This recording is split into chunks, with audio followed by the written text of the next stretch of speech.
Ramen Haldar যেবার Jatin Das park metro স্টেশনে suicide করে, কদিন পাড়ার থেকে খুব গুজব ছড়ায়। ফ্ল্যাট নিয়ে, বউ নিয়ে নানান কেচ্ছা, গোপন কথা প্রকাশ্যে চলে আসে।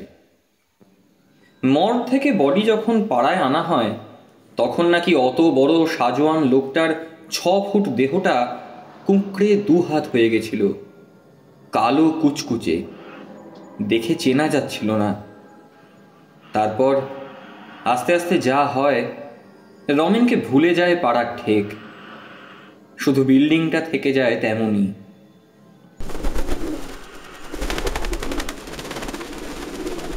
বিল্ডিংটা আহামরি কিছু না, ভাড়াও তেমন নয়। 2 কামরার একটা করে ফ্ল্যাট, ছোট ডাইনিং হল, এক ফালি বারান্দা আর 2টো বাথরুম। 3তলা বিল্ডিংয়ে 6টা ফ্ল্যাট, তাও মাত্র 2টো ফ্ল্যাটে লোক থাকে, বাকিগুলো কবে থেকে বন্ধ হয়ে পড়ে আছে। শখ করে প্রমোটার রমেন হালদার বিল্ডিংয়ের নাম রেখেছিল আকাশলীনা। শোনা যায় এই ফ্ল্যাট বাড়ি কমপ্লিট করতে বিস্তর ধার দেনা হয় তার বাজারে।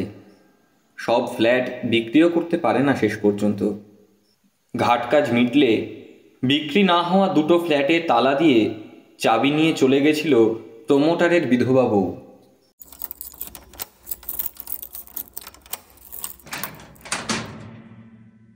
কানাঘুষো শোনা যেত তার নাকি কার সঙ্গে আশনাই আছে। সেই জেরেই আর বিস্তর ধার দেনার চক্করেই নাকি রমেন মেট্রোর 3rd লাইনে ঝাঁপ দেয়। এসব অনেক আগের কথা, প্রায় 10 বছর। মধুমিতা তখন ক্লাস 10-এ পড়ে। 3তলার বাঁদিকের ফ্ল্যাটটা মধুমিতার বাবা দেবাশিস বসু ভাড়া নেয় মজুমদার বাবুর কাছ থেকে 1,500 টাকায়। এই 10 বছরে ভাড়া বেড়ে দাঁড়িয়েছে মাত্র 5,000। কলকাতার দক্ষিণে শহরতলির দাম অনুযায়ী যথেষ্ট সস্তাই বলতে হবে। যদিও এই অঞ্চলকে এখন আর শহরতলি বলা যায় না। 10 বছর আগেও এসব জায়গায় পুকুর, নারকেল বাগান, দিগন্ত রেখা বরাবর ফিকে সবুজ রঙের ধানি জমি চোখে পড়ত দেদার। এক প্রকাণ্ড বটতলাও ছিল। আশপাশের গাঁ থেকে সবজি মাছ নিয়ে লোকজন সকালবেলা ভিড় জমাতো সেখানে। দুপুর হতে না হতেই সব শুনশান। মাছের কাঁটা নিয়ে মারামারি বেঁধে যেত তখন কাকেদের মধ্যে। এখন সেই বটতলায় পার্টি অফিস। সন্ধে হলে টিভি চলে, উঠতি ছেলেরা ক্যারাম খেলে বড় আলো জেলে। মধুমিতাদের পাশের ফ্ল্যাট সেই তখন থেকেই তালাবন্ধ, ওটা বিক্রি হয়নি। রমেনের বউ মাঝে মাঝে আসতো এক মোটর বাইকওয়ালার সঙ্গে দুপুরের দিকে। সেও আজ বছর 4 আগের কথা। আস্তে আস্তে ওদের আসা যাওয়া বন্ধ হয়ে এলো। কোল্যাপসিবল গেটে এখন মাকড়সার ঝুল। ফ্ল্যাটের পাশে উষা কোম্পানির বন্ধ কারখানার জমি জুড়ে আগাছা বেড়ে ওঠে। লোহার গেটে মোর্চে জমে।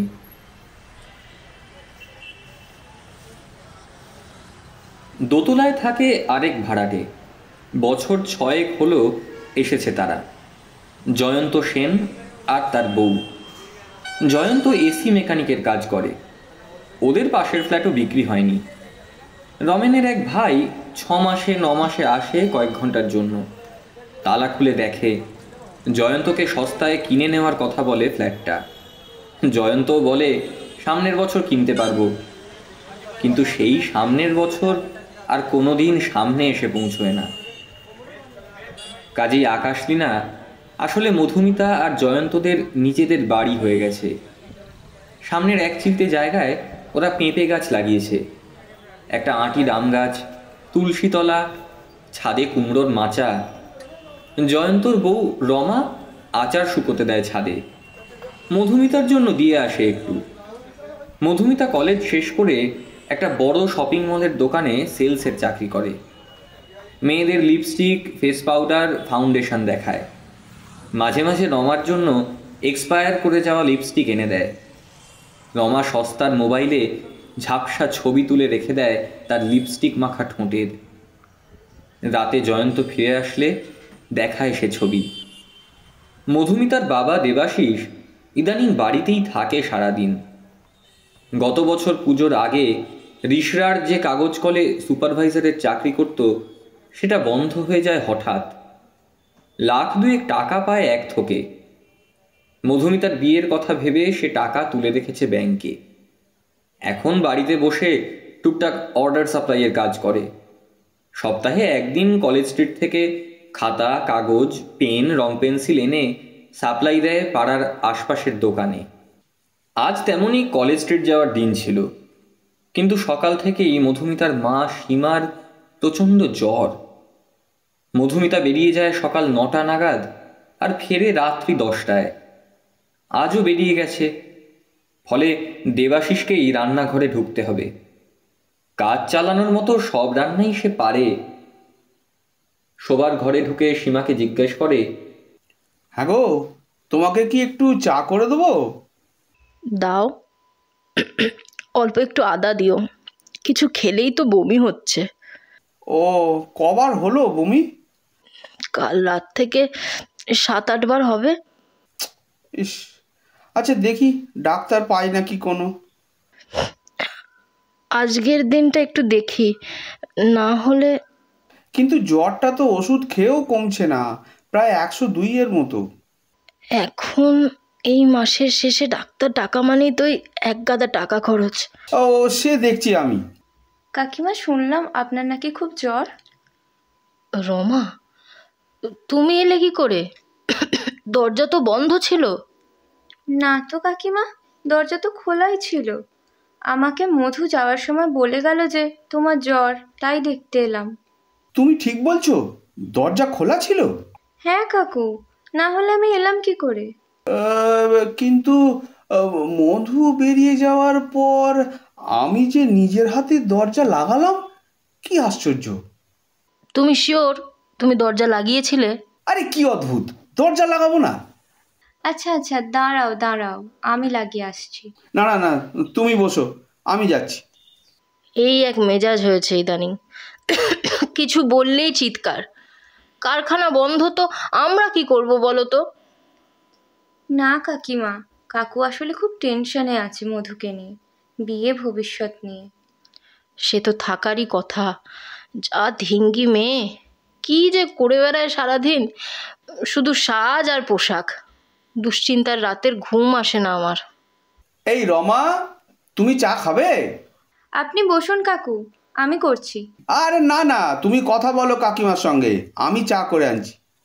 কাকিমা, আজ আর রান্না করতে হবে না, আমি নিচ থেকে করে এনে দিচ্ছি। তোমার আবার কষ্ট করে? থাক না, ও ও করে নেবে ভাতে ভাত, যা হোক কিছু একটা। কিচ্ছু কষ্ট না, আমি করে নিয়ে আসবো। তোমার জ্বর কি একটু কমলো?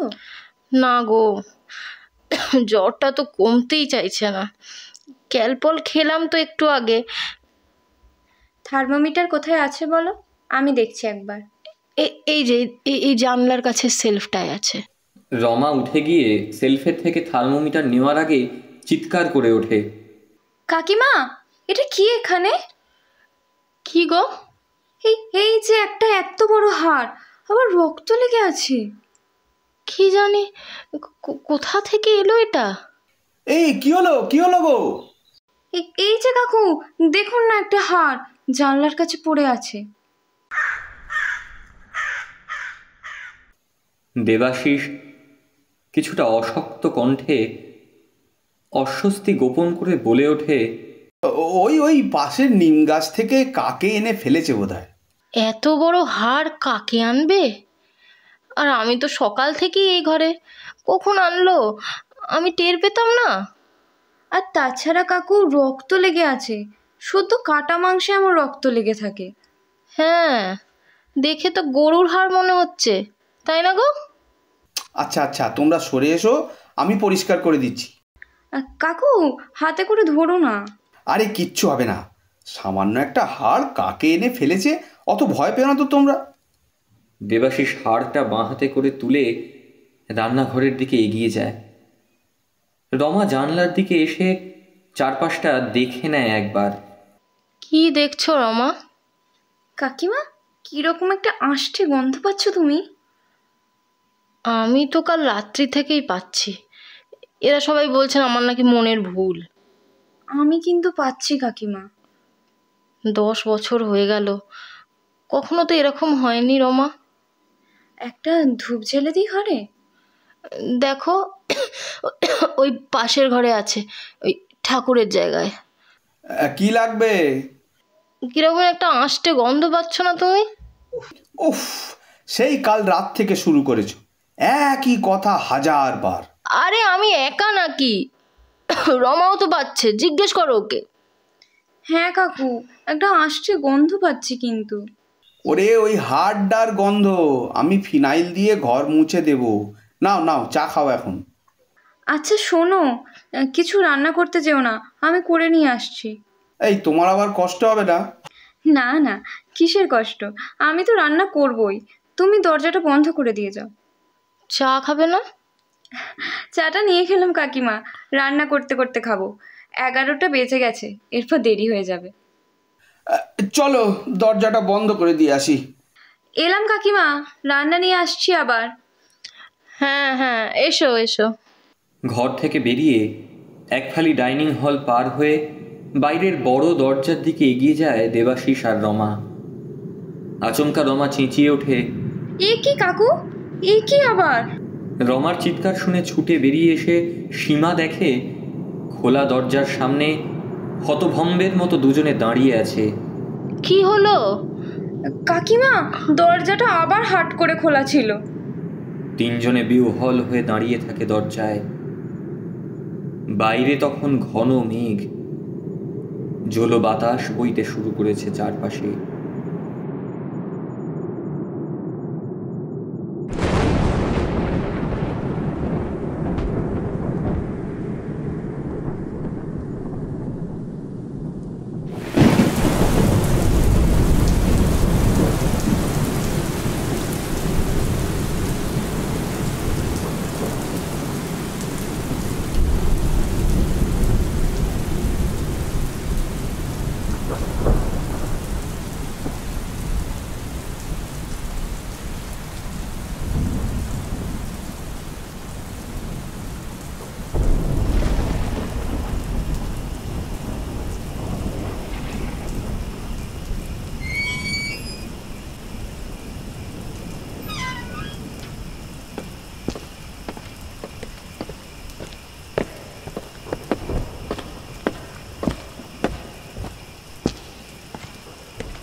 মা কেমন আছে গো? একই রকম। তোরা তো দেরি হলো আজ, তারপর ফোনটাও অফ। পাগল করে দিবি আমাকে তোরা। আর বলো না, উফ, পুরো ভিজে গেছি। যা বৃষ্টি আজ দুপুর থেকে। ফোনের চার্জ শেষ, একটা রিক্সা নেই, শেষে জয়ন্তদার সঙ্গে পাড়ার মুখে দেখা, একই সঙ্গেই তো এলাম। চা খাবি তুই আর এখন? না, 11টা বাজতে চললো, খেয়ে নেবো একবারে। রান্না কিছু করেছো নাকি? হ্যাঁ, রমা দিয়ে গেছে, তুই চেঞ্জ কর, আমি খাবার দিচ্ছি। মা কিছু খাবে না? খেলেই বলছে বমি হচ্ছে, জ্বরও আছে, কালকে ডাক্তার দেখাতেই হবে। মধু পোশাক পরিবর্তন করার আগে একবার সীমার ঘরে ঢোকে। ঘর অন্ধকার, একটা তীব্র আঁশটে গন্ধে ঘরটা ভরে আছে। বেরিয়ে যেতে যাবে, হঠাৎ সীমা বলে ওঠে, কে? মধু এলি? একবার শুনে যা তো। কি বলছো মা, তুমি জেগে আছো? দেখ না, আমার সারা গায়ে কী সব যেন বেরিয়েছে, প্রচণ্ড ব্যথা আর খুব চুল করছে। দাঁড়াও দেখছি। কোথায়? এই যে দেখ। গা থেকে চাদরটা খুলে আঁচল আর ব্লাউজ সরিয়ে দেখায় সীমা। মধুমিতা দেখে গলায় চাকা চাকা লালচে দাগ। হাতেও আছে দেখ।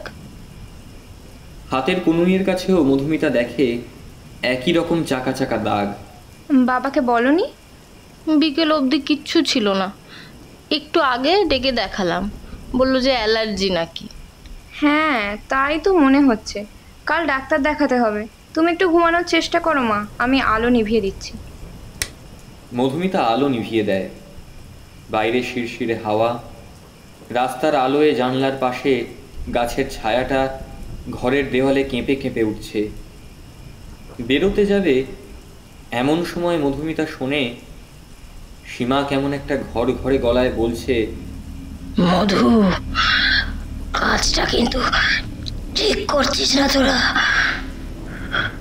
হ্যাঁ, কোন কাজ মা? ডায়মন্ড হারবারে হোটেল, জয়ন্ত, রমা খুব ভালো মেয়ে। কি কি যাতা বলছো তুমি? তোমার গলাটা এরকম ঘর ঘরে মোটা লাগছে কেন গো মা? বিপদে পড়বি, এখনো সময় আছে। সাবধান হ, সাবধান হ দুজনে। আমার চোখ এড়াতে পারবি না তোরা। বাবা, বাবা, শিগগির একবার এসো। কি হয়েছে রে? কি হয়েছে? মা কেমন করছে? হ্যাঁ, কোথায় রে? এ কি, তোর মা তো ঘুমোচ্ছে মনে হচ্ছে। কিন্তু কিন্তু এক্ষুনি বাবা, এক্ষুনি কেমন করছিল মা, গলাটাও যেন কেমন ঘর ঘরে। ওহো, তুই আসলে তোর মায়ের জন্য টেনশন করছিস। ভাবিস না অত। কাল সকালেই ডাক্তার দেখাবো।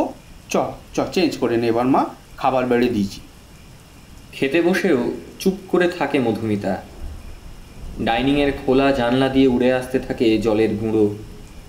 পরিত্যক্ত উষা কারখানার বুড়ো গাছেদের ওপর ভিড় করে থাকে জমাট মেঘ আর রূপলি আগুনের রেখা। বঙ্গোপসাগরের হাওয়া বাতাসের কবজায় আজ কলকাতার আকাশ। কি রে, কিছুই তো খাচ্ছিস না, কি হলো তোর? মায়ের ঘরে একটা আষ্টে গন্ধ বাবা। জানি, কিছুতেই যাচ্ছে না। ধূপ জ্বালালাম, ফিনাইল দিয়ে ঘর মুছলাম, তাও যাচ্ছে না। তুমি আজ মায়ের কাছে শো বাবা, আমি এ ঘরে ঘুমাচ্ছি। আচ্ছা আচ্ছা, তাই হবে। এখন খাতো। আমার খিদে পাচ্ছে না তেমন, শরীরটাও ভালো লাগছে না। তুমি খাও বাবা, আমি উঠলাম। শরীর খারাপ নাকি রে? না না, তেমন কিছু না, একটু রেস্ট দরকার। ও আচ্ছা, তুই শুয়ে পড়, আমি সব তুলে রাখবো। হাত ধুয়ে দ্রুত বারান্দায় এসে ফোন করে মধুমিতা। রিং হচ্ছে। চারপাশ একবার দেখে নেয়, ফিস করে বলে, হ্যালো। আরে এখন কি ব্যাপার? নিচে বাচ্চুদার দোকান যাবো বলে বেরোচ্ছিলাম। মা সব জেনে গেছে, ডায়মন্ড হারবারের হোটেল, আমাদের সম্পর্ক সব। মানে কি বলছো তুমি? কাকিমা জানবে কি করে? আমিও তো সেটাই ভাবছি, জানলো কি করে? কি যাতা বলছো? নিশ্চয়ই তোমার কথা ভুল হচ্ছে। দেখো, একটু আগেই আমাকে বলল, তোরা যেটা করছিস ঠিক করছিস না। কাকিমার তো খুব শরীর খারাপ শুনলাম তো, রমা তো বলছিল। উঠতেই পারছে না, এসব বলবে কি করে? বললো তো, আমি কি মিথ্যে বলছি তাহলে? আশ্চর্য। না, আসলে তোমার ওই হোটেলের ব্যাপারটা নিয়ে খুব ভয় হচ্ছে, তাই হয়তো তুমি মনে করছো। না, তোমার কিছু ভুল হচ্ছে, ভেবে দেখো ব্যাপারটা একটু। তাই না? তাড়াতাড়ি আয়, তোর মা কেমন করছে? আমি এক্ষুনি আসছি বাবা। কি হলো? বাবা ডাকছে, মা শরীরটা খারাপ হয়েছে, আমি রাখছি। অসুবিধা হলে জানিও কিন্তু। হ্যাঁ হ্যাঁ, জানাচ্ছি। খোলা দরজা দিয়ে ভেতরে ঢুকে মধুমিতা দেখে সীমার খাটে চাপ চাপ রক্ত। দেবাশিস হতভম্বের মতো দাঁড়িয়ে, সীমা তলপেট চেপে বসে আছে। কি হলো বাবা? দরজা খোলা, এই বিছানায় এত রক্ত এলো কোথা থেকে? দরজা খোলা আবার? আমার বোধহয় পিরিয়ডস শুরু হয়েছে। কি যাতা বলছো মা, তোমার 55 বছর বয়স। হ্যাঁ রে, সত্যি।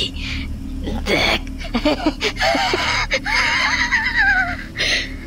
একদম তোর মতো। সীমার মুখে কিশোরী মেয়ের সলজ্জ হাসি ফুটে ওঠে। এই ঝড় বৃষ্টির রাতে অব্যাখ্যেয় এক ঘটনার সাক্ষী হয়ে বিস্ময় বিমূঢ় দাঁড়িয়ে রয়েছে বাবা আর মেয়ে। আকাশলীনায় কি যে ঘটে চলেছে আজ সারা দিন ধরে জানে না মধুমিতা, জানে না দেবাশিসু।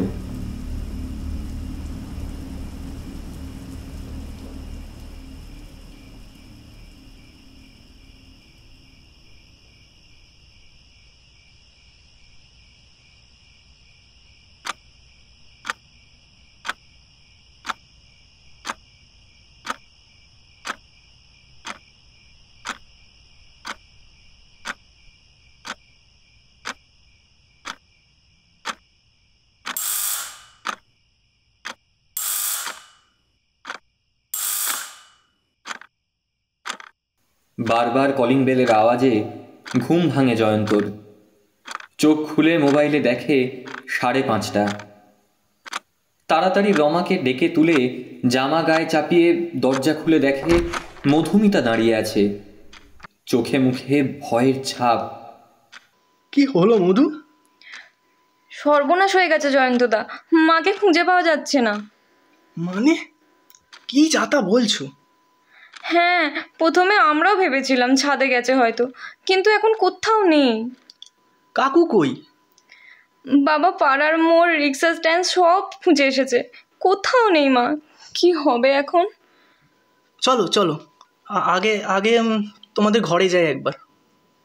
এর পরের ঘটনা যেমন হয় তেমনই। থানা, পুলিশ, খবরের কাগজ, মিসিং বিজ্ঞাপন, টিভি চ্যানেলের গুম, দফায় দফায় সবাইকে জেরা, বিছানার চাদরে রক্তের ফরেন্সিক পরীক্ষা, এবং পাড়ার মোড়ে সেই 10 বছর আগের উত্তেজনা। ক্লাবে হইচই। ফরেন্সিক রিপোর্টে পাওয়া যায় ওটা সত্যি মেনস্ট্রুয়েশন ব্লাড। এ প্রকৃতির আশ্চর্য খামখেয়ালিপনা, এই সিদ্ধান্তে এসে পৌঁছন অভিজ্ঞ ডাক্তারবাবুদের প্যানেল। খবরের শিরোনামে চলে আসে গতকালও কলকাতার বুকে নেহাতি অপরিচিত নাম আকাশ লীনা। শুধু সেই কলকাতার নবীন বর্ষার সকাল থেকে নিখোঁজ হয়ে যান শ্রীমতী সীমা বসু। 5 ফুট 2 ইঞ্চি, গায়ের রং শ্যামলা, বয়স 55। বাঁ পায়ের পাতায় একটা মস্ত জরুল, খয়েরি রঙের। কেউ আর তাকে দেখতে পায়নি।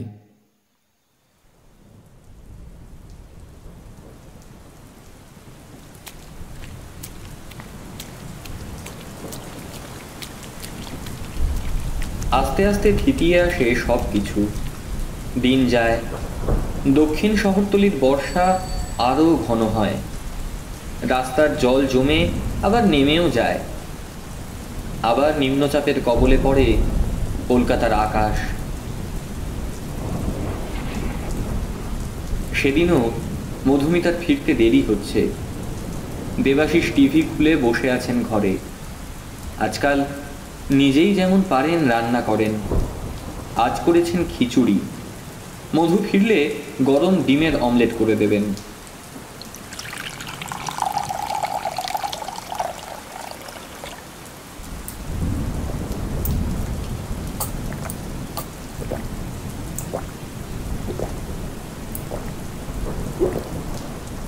সীমার কথা ভাবেন রান্নার সময়। নিজের মতোই বেশ থাকেন।